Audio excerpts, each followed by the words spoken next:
കഴിഞ്ഞ വർഷം ഏതാണ്ട് ഈ സമയമായപ്പോഴാണ് ഞാനും ഒരു തീരുമാനം എടുത്തത്. ആ ഒരൊറ്റ തീരുമാനം കാരണം എനിക്ക് ഫുൾ എ പ്ലസ് കിട്ടി. അത് കാരണം എനിക്ക് എന്തൊരു സന്തോഷമായെന്നറിയാമോ? കുഞ്ഞു കുഞ്ഞു ടിപ്സും ട്രിക്സും സ്ട്രാറ്റജിയൊക്കെ ഉപയോഗിച്ചാണ് നമ്മൾക്ക് ഈ ഫുൾ എ പ്ലസ് കിട്ടിയത്. അപ്പം ഞാൻ ഫുൾ എ പ്ലസ് കിട്ടാൻ വേണ്ടി ഉപയോഗിച്ച ടിപ്സും ട്രിക്സുമാണ് ഞാൻ ഈ പറയാൻ തരാൻ പോകുന്നത്. അപ്പം നമുക്ക് നേരെ വീഡിയോയിലേക്ക് പോകാം. ആദ്യം തന്നെ ഈ യൂട്യൂബ് ഒഴിച്ച് ബാക്കിയുള്ള എല്ലാ സോഷ്യൽ മീഡിയ ആപ്സും നിങ്ങൾ ഡിലീറ്റ് ചെയ്യുക, അല്ല അൺഇൻസ്റ്റാൾ ചെയ്യുക. ഇനി കഷ്ടിച്ച് 1.5 മാസം കൂടി എങ്ങാണ്ടേ ഉള്ളൂ. ആ ഒരു 1.5 മാസം നിങ്ങളിതൊന്നും ഉപയോഗിക്കാതിരിക്കുകയാണെങ്കിൽ നിങ്ങൾക്ക് അതിനുള്ള കിട്ടാൻ പോകുന്ന റിസൾട്ട് അതൊക്കെ കാണുന്നതിനേക്കാളും വലിയ സന്തോഷമായിരിക്കും തരും.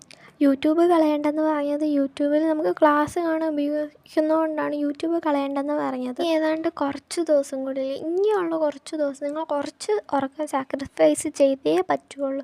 നമ്മൾ എത്ര നാൾ കിടന്നുറങ്ങി 8-9 മണിക്കൂർ ഉറങ്ങി, ഇനി ഒരു 5 to 6 മണിക്കൂർ ഉറങ്ങിയാൽ മതി. ഉറക്കം നമുക്ക് ഇനി സാക്രിഫൈസ് ചെയ്തേ പറ്റുള്ളൂ.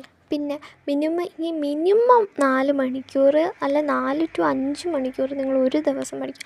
അതിൽ കൂടുതൽ പഠിക്കാൻ പറ്റുകയാണെങ്കിൽ അത്രയും നല്ലത്. നിങ്ങൾ പകൽ സമയം കൂടുതൽ മാത്സ് പഠിക്കണം. രാത്രി സമയത്തൊക്കെ വേറെ നമ്മൾ കാണാപ്പാഠം പഠിക്കേണ്ടതും ഓർത്തിരിക്കേണ്ടതുമായ കെമിസ്ട്രി, ഫിസിക്സ് അതുപോലത്തെ സബ്ജക്റ്റൊക്കെ പഠിക്കാനും നോക്കുക. നിങ്ങൾക്ക് ഇനി പറയാൻ പോകുന്ന കാര്യം, നിങ്ങളെ തന്നെ വിശ്വസിക്കുക. അതായത് ഇനി പഠിച്ചാലും എന്നെക്കൊണ്ട് പറ്റും, എനിക്ക് കിട്ടും, എനിക്ക് ഫുൾ എ പ്ലസ് കിട്ടും, എനിക്ക് ഫുൾ എ പ്ലസ് ആണ് എന്നുള്ളൊരു മൈൻഡ് സെറ്റിലേക്ക് നിങ്ങൾ എത്തുക. അല്ലാണ്ട് വേറെ ഒന്നുമില്ല. അല്ലെ പിന്നെ നമ്മൾ ഇനി ഞാൻ പൊട്ടും എന്നും പറഞ്ഞുകൊണ്ടിരുന്നാണെങ്കിൽ നമുക്കൊന്നും പറയാൻ പറ്റത്തില്ല.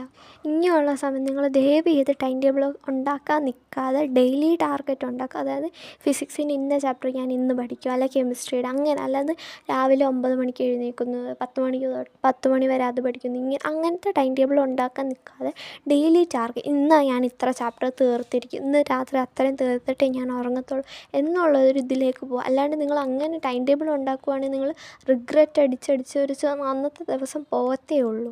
ടിപ്പ് നമ്പർ 4 എന്ന് പറയുന്നത്, നിങ്ങൾ ഫ്രണ്ട്സിനെയൊക്കെ പരമാവധി ഒഴിവാക്കുക. അതായത് എടി ഞാനൊന്നും പഠിച്ചില്ല, എനിക്കൊന്നും പഠിക്കാൻ തോന്നുന്നു. പക്ഷേ നമ്മളോട് അവരങ്ങനെ പറയിക്കും. പക്ഷേ അവർ നമ്മളറിയാതിരുന്ന് പഠിക്കും.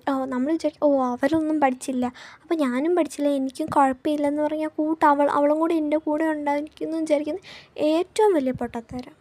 രാവിലെ പരീക്ഷ എഴുതാൻ പോകുമ്പോൾ ആരോടും മിണ്ടാതിരിക്കുകയായിരിക്കും നല്ലത്. സ്കൂളിൽ എത്തിക്കഴിയുമ്പോൾ അല്ലെങ്കിൽ അവർ എടി അത് പഠിച്ചായിരുന്നു, എടി ഇത് പഠിച്ചായിരുന്നു, മറ്റത് പഠിച്ചു, ആ ക്ലാസ്സിൽ പറഞ്ഞ് ഇത് ഇമ്പോർട്ടൻ്റ് ആണ്, അവരത് പറഞ്ഞ് ഇമ്പോർട്ടൻ്റ് ആണ്. നിങ്ങൾ ആരുടെയും വാക്ക് കേൾക്കാനും നിങ്ങൾ കഴിവതും തന്നെ ഇരിക്കുക. ആരുടെ അടുത്തേക്ക് കൂടുതൽ പോകാതിരിക്കുക. അതായിരിക്കും ഏറ്റവും നിങ്ങളുടെ ഉള്ള കോൺഫിഡൻസ് കൂടിയായിരിക്കും അവൾ കളയാൻ പോകുന്നത്. അപ്പോൾ ഇന്നത്തെ വീഡിയോ ഇത്രയേ ഉള്ളൂ. നിങ്ങൾക്ക് ഇഷ്ടപ്പെട്ടാൽ ലൈക്ക് ചെയ്യുക, ഷെയർ ചെയ്യുക, സബ്സ്ക്രൈബ് ചെയ്യുക.